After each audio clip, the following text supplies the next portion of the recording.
Prostate enlargement అనేది సాధారణంగా ఒక 70% మగవాళ్ళలో 50 ఏళ్ళ తర్వాత మనం చూస్తుంటాము. సో దానికి ఈరోజు ఒక మినిమల్లీ ఇన్వేజివ్ ట్రీట్మెంట్ ఆప్షన్ ఉంది, ప్రాస్టేటిక్ ఆర్టరీ ఎంబలైజేషన్. సో ఆ ప్రొసీజర్ గురించి కొంచెం ఎక్కువ తెలుసుకుంటాం. ఫస్ట్ ఇప్పుడు ప్రాస్టేట్ గ్రంథి జనరల్గా ఒక 25 గ్రాములు ఉండే ఒక వాల్నట్ షేప్డ్ ఆర్గన్ అండి. సో ఏదైతే మనం ఈ మూత్రసంచి నుంచి వచ్చే యూరినరీ పైప్ ఉంటుందో దాని చుట్టూరు ఈ ప్రాస్టేట్ గ్రంథి అనేది మగవాళ్ళందరికీ ఉంటుందండి. ఈ ప్రాస్టేట్ గ్రంథి సైజు పెరిగినప్పుడు దాన్ని మనం బినైన్ ప్రాస్టేటిక్ హైపర్ప్లేషియా అని అంటాము. సో బినైన్ అంటే నాన్ క్యాన్సరస్. సో ఈ పెరుగుదల వల్ల ఎలాంటి సీరియస్ ఇష్యూస్ అయితే ఉండవు. సో ఇది క్యాన్సర్ లాగా కాదు. అండ్ ఈ హైపర్ప్లేషియా అంటే సైజ్ పెరగడము. సో ఈ బీపీహెచ్ అనేది మనము సాధారణంగా వచ్చినప్పుడు మగవారికి వచ్చే ఇబ్బందులు అయితే యూరినరీ ప్రాబ్లమ్స్ వస్తాయి. ఎందుకంటే ఈ సైజ్ పెరిగినప్పుడు ఆ యూరిన్ పైప్ పైన పడే ప్రెషర్ వల్ల, అలాగే ఈ మూత్రసంచి నుంచి వచ్చే బ్లాడర్ నెక్ అని అంటారు, ఆ బ్లాడర్ నెక్ పైన పడే ప్రెషర్ వల్ల యూరినరీ ప్రాబ్లమ్స్ అనేది చాలా కామన్గా చూస్తుంటాము. సో ఈ ప్రాబ్లమ్స్ గురించి కొంచెం తెలుసుకోవాలి ఫస్ట్ ఆఫ్ ఆల్. సో అది తెలుసుకున్నప్పుడు మనకి ఈ డయాగ్నోసిస్ కూడా, అంటే మనకి అవేర్నెస్ ఉన్నప్పుడు కొంచెం అర్లీగా పోయి ఒక యూరాలజిస్ట్ కన్సల్టేషన్ కానీ తీసుకోగలిగితే మెడికల్గా కూడా ఈ కండిషన్ని మేనేజ్ చేయొచ్చు. కాబట్టి దీని అవేర్నెస్ అనేది ఒక ఇంపార్టెంట్ ఎలిమెంట్ అండి మగవాళ్ళ అందరిలో కూడా. సో ఏం ప్రాబ్లమ్స్ చూస్తుంటాము? ఫస్ట్, యూరిన్ని ఎక్కువ సార్లు పోవాల్సిన అవసరము డే టైంలో కానీ నైట్ టైంలో కానీ ఉండొచ్చు. ఇంకోటి వచ్చి కామన్గా యూరిన్ స్ట్రీమ్ అనేది వీక్గా ఉంటుంది. ఆ స్ట్రీమ్ ఏదైతే మనము బిలో 35-40 ఇయర్స్ ఉన్నప్పుడు చూస్తే కానీ ఆ స్ట్రీమ్ కొంచెం ఫోర్స్ఫుల్గా వస్తుంటుంది. అండ్ ఈ బీపీహెచ్ ఉన్నప్పుడు ఆ స్ట్రీమ్ అనేది స్లో అవుతుంటుంది. అండ్ తర్వాత యూరిన్ పోయిన తర్వాత కొంచెం డ్రిబ్లింగ్, అంటే చుక్కలుగా రావడం అనేది ఒకటి, అది కొంతమందికి చూస్తుంటాము. అండ్ ఇంకో కొంతమందికి వచ్చి యూరిన్ వచ్చినప్పుడు కొంచెం అర్జెన్సీ అంటే కొంచెం తొందరగా వెళ్ళాల్సిన, ఎక్కువసేపు హోల్ చేసుకోలేని తనం కూడా ఉండొచ్చు కొంతమందికి. అండ్ లాస్ట్గా మీరు యూరిన్కి వెళ్ళినప్పుడు స్టార్ట్ చేయడానికి కూడా కొంచెం టైం పడుతుంది. దీన్ని హెసిటెన్సీ అని అంటాము. సో ఇలాంటి ప్రాబ్లమ్స్ కూడా ఎక్కువ చూస్తుంటాము.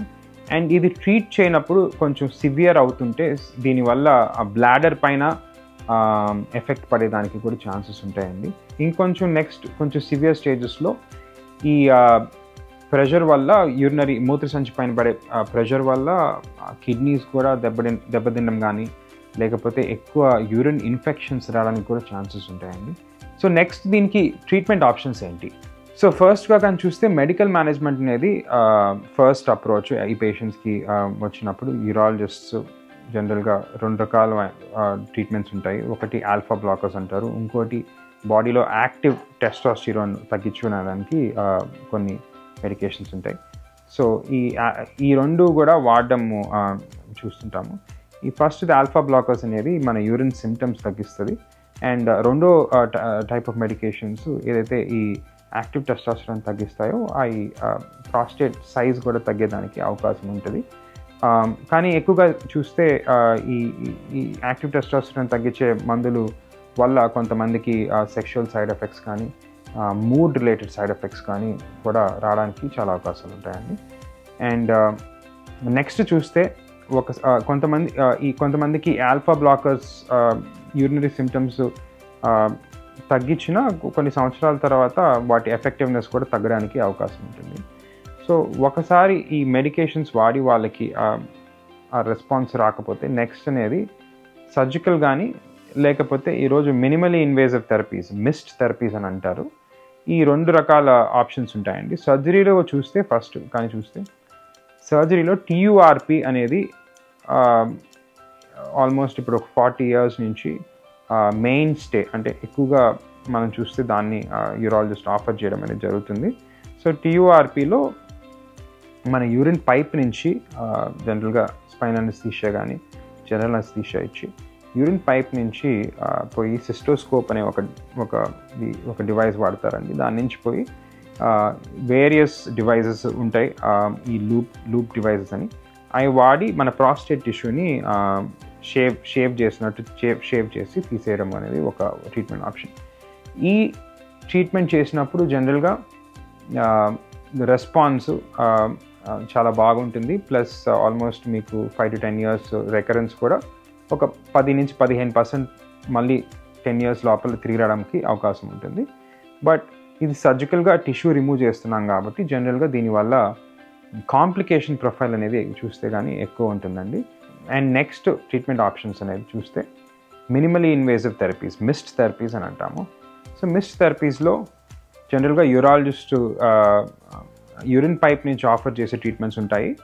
అండ్ మనం చేసే ఈ ప్రాస్టెటిక్ ఆర్టరీ ఎంబలైజేషన్ అనేది vascular specialist or interventional radiologist చేసే ఒక ట్రీట్మెంట్ ఆప్షన్ని ప్రాస్టెటిక్ ఆర్టరీ ఎంబలైజేషన్ అనేది ఉంటాయండి. ఈ minimal invasive first MIST therapies urine pipe నుంచి చేసే దాంట్లో చూస్తే కానీ కామన్గా రెజమ్ అని ఒక ట్రీట్మెంట్ ఉంది. రెజమ్లో స్టీమ్ వారి ఈ ప్రాస్టేట్ టిష్యూని డ్యామేజ్ చేయడం అనేది జరుగుతుంటుంది. అండ్ నెక్స్ట్ ట్రీట్మెంట్ ఆప్షన్ వచ్చి యూరోలిఫ్ట్ అనేది ఒక ట్రీట్మెంట్ ఆప్షన్. బట్ దాంట్లో కొంచెం side effect profile and treatment failures అంటే కొంచెం రికరెన్స్ రేట్ అనేది కూడా కొంచెం ఎక్కువ చూస్తుంటాము. అండ్ అక్వాబ్లేషన్ ఒక థెరపీ ఉంది. అక్వాబ్లేషన్ కొంచెం ఇన్వేజివ్ థెరపీ అండ్ దాంట్లో కొంచెం బ్లీడింగ్ రిస్క్ కూడా, హెమరేజ్ రిస్క్ కూడా కొంచెం ఎక్కువ చూస్తుంటాము. సో ఈ ట్రీట్మెంట్ ఆప్షన్స్ కాకుండా when we come to interventional radiologist చేసే ఈ ప్రాస్టెటిక్ ఆర్టరీ ఎంబలైజేషన్ అంటే ఈ ప్రాస్టేట్కి వెళ్ళే రక్తనాళాలని సెలెక్టివ్గా మనం తొడలో నుంచి కానీ చేతిలో నుంచి కానీ ఒక చిన్న కెథీటర్ వాడి ఫ్లూరోస్కోపీ అంటే ఒక ఈరోజు ఇమేజింగ్ అండి. ఫర్ ఎగ్జాంపుల్ ఫ్లూరోస్కోపీ అనేది హార్ట్లో స్టెంట్స్ పెట్టేటప్పుడు కూడా ఈ ఫ్లూరోస్కోపిక్ డివైజెస్లోనే క్యాత్ ల్యాబ్ అనేది అని అంటాము. ఈ క్యాత్ ల్యాబ్స్లో ఈ ట్రీట్మెంట్ చేయడం జరుగుతుంటుంది.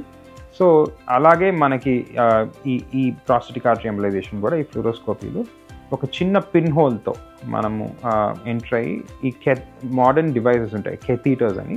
ఆ కెథీటర్స్ ద్వారా ఈ ప్రాస్టేట్కి వెళ్ళే రక్తనాళాలకు వెళ్ళి ఆ రక్తనాళాలని మనము ఇమేజ్ చేసి మ్యాప్ చేసి కేవలం ప్రాస్టేట్కి వెళ్ళే రక్తనాళాలని మనము పూడిక చేయడము, బ్లాక్ చేయడం అనేది ఎంబలైజేషన్ అని అంటాము.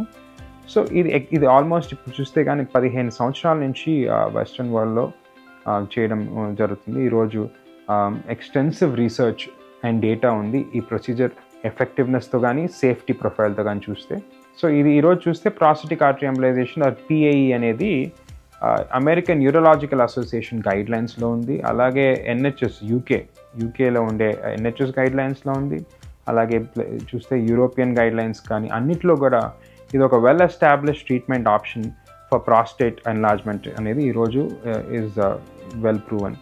సో ఈ ట్రీట్మెంట్ ఎందుకు why should a person prefer this treatment, ఎందుకు దీనికి వెళ్ళాలి versus what are the advantages compare to surgery అని చూస్తే కానీ మనం యూరిన్ పైప్ నుంచి ఎలాంటి ఇంటర్వెన్షన్ చేయట్లేదు. యూరిన్ పైప్ మనం తాకం, కేవలం తొడలో రక్తనాళాలు ఒక చిన్న ఒక 2 mm హోల్తో పోయి లోకల్ అనస్థీషియాలో without any anaesthesia without any sedation ఈ చిన్న పిన్ హోల్తో మనము కాలు నుంచి పోయి ట్రీట్మెంట్ చేస్తాం. కాబట్టి ఈ యూరిన్ పైప్ నుంచి పోయి చేసే ట్రీట్మెంట్స్కి ఉండే సైడ్ ఎఫెక్ట్స్ కానీ చూస్తే అయితే ఉండదు.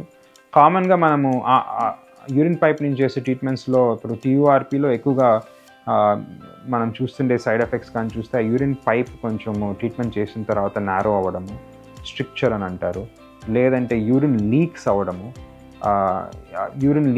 ఆల్మోస్ట్ లేకపోతే కొంతమందికి యూరిన్ పైప్ కూడా ఎక్కువ రోజులు పెట్టుకోవాల్సిన అవసరం ఉండడం కానీ ఇలాంటివన్నీ సాధారణంగా చూస్తుంటాము. అండ్ ఆల్మోస్ట్ 70% 60% పేషెంట్స్ ఎవరికైతే ఈ TURP అనేది చేసుకుంటారో వాళ్ళకి ఈ వీర్యం అనేది బయటికి రాకుండా రివర్స్ అయ్యి మూత్రసంచి లోపలికి పోయే ఛాన్సెస్ ఆల్మోస్ట్ 60 to 70% ఉంటుంది. సో ఇలాంటి సైడ్ ఎఫెక్ట్స్ కానీ and also blood loss surgery చేసేటప్పుడు కొంతమందికి బ్లడ్ లాస్ ఎక్కువ అయ్యి వాళ్ళకి ట్రాన్స్ఫ్యూషన్స్ ఇవ్వాల్సిన అవసరం కూడా ఉండొచ్చు. కానీ మన ప్రాస్టెటిక్ ఆర్టరీ ఎంబలైజేషన్లో చూస్తే బ్లడ్ లాస్ అనేది 20-30 ml కూడా కాదంటే మినిమల్ బ్లడ్ లాస్ అండి. ఎందుకంటే దీంట్లో చేసేదే మనం ట్రీట్మెంట్ రక్తనాళాల ద్వారా ట్రీట్ చేస్తాం కాబట్టి బ్లడ్ లాస్ అనేది సాధారణంగా ఉండదు. అండ్ చూస్తే కూడా యూరిన్ పైప్ నుంచి పోం కాబట్టి నొప్పి కానీ ఈ స్ట్రిక్చర్స్ కానీ ఇలాంటి కాంప్లికేషన్స్ కూడా జనరల్గా ఉండవు.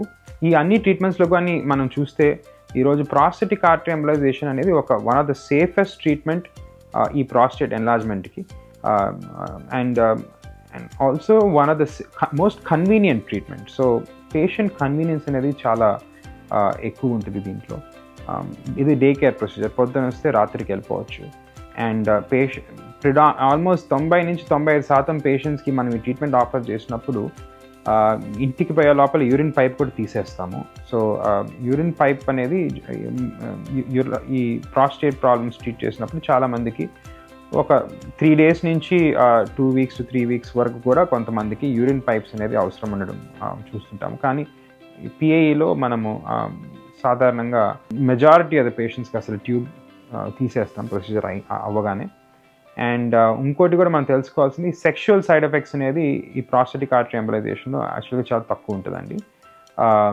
ఇన్ఫ్యాక్ట్ ఆల్మోస్ట్ రీసెర్చ్లో చూస్తే 7 to 8% ఈ ట్రీట్మెంట్ చేసిన తర్వాత సెక్షువల్ ఫంక్షన్ ఇంప్రూవ్ అవడానికి ఛాన్సెస్ ఉంటాయి. కానీ ఈ డిటీరియేషన్ ఆర్ తగ్గడం అనేది మనము జనరల్గా దీంట్లో అయితే చూడము.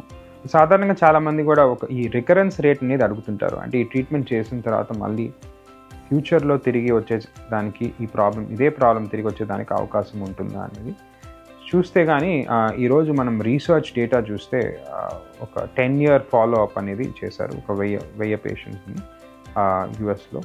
అది చూసినప్పుడు ఆ డేటాలో ఒక 15-20% మందికి తిరిగి ప్రాబ్లం రావడానికి అవకాశం ఉండొచ్చు. కానీ అది జనరల్గా సర్జికల్గా కానీ ఈ minimal invasive therapies, urological therapies కానీ అన్నింటిలో కూడా ఒక రికరెన్స్ రిస్క్ అనేది ఉంటుంది. ఎందుకంటే ఆ ప్రాస్టేట్ గ్రంథి తిరిగి పెరగడానికి అవకాశం ఉంటుంది. బట్ ఈరోజు చూస్తే మన టెక్నిక్స్ కానీ ఈ చేసే ప్రొసీజర్ టెక్నిక్స్ చాలా వరకు ఎవాల్వ్ అయినాయి. ఇప్పుడు మనం చూస్తుంటే ఆ రికరెన్స్ రేట్ కూడా బాగా తగ్గేదానికి అవకాశం ఉంది. 15% లోపలే ఉండడానికి కూడా మనము ఈ మోడర్న్ టెక్నిక్స్ వాడి అలాంటి రిజల్ట్స్ కూడా ఇవ్వగలుగుతున్నాం.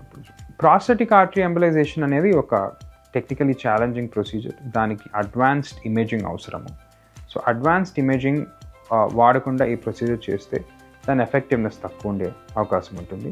సో ఈరోజు మేము అందుకని రివియోవాస్కులర్ ఇన్స్టిట్యూట్లో India's first GE Alia 740 image guided system అనేది తీసుకురావడం జరిగింది.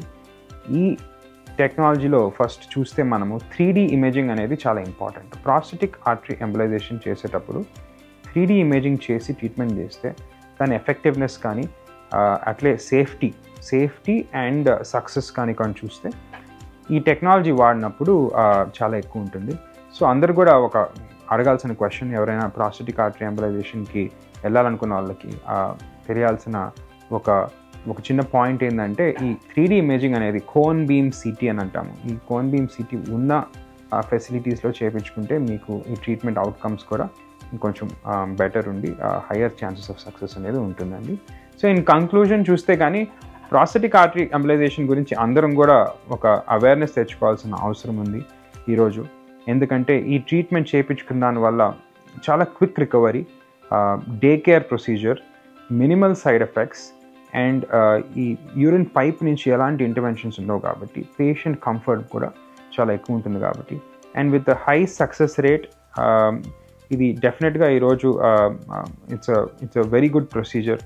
అండ్ ప్రాస్టెటిక్ ఆర్టరీ ఎంబలైజేషన్లో ఒక అడ్వాంటేజ్ ఏంటంటే ఎంత గ్రంథి ఎంత పెద్దది ఉంటే అంత ఇంకా ఎక్సలెంట్ రెస్పాన్స్ వస్తుంది.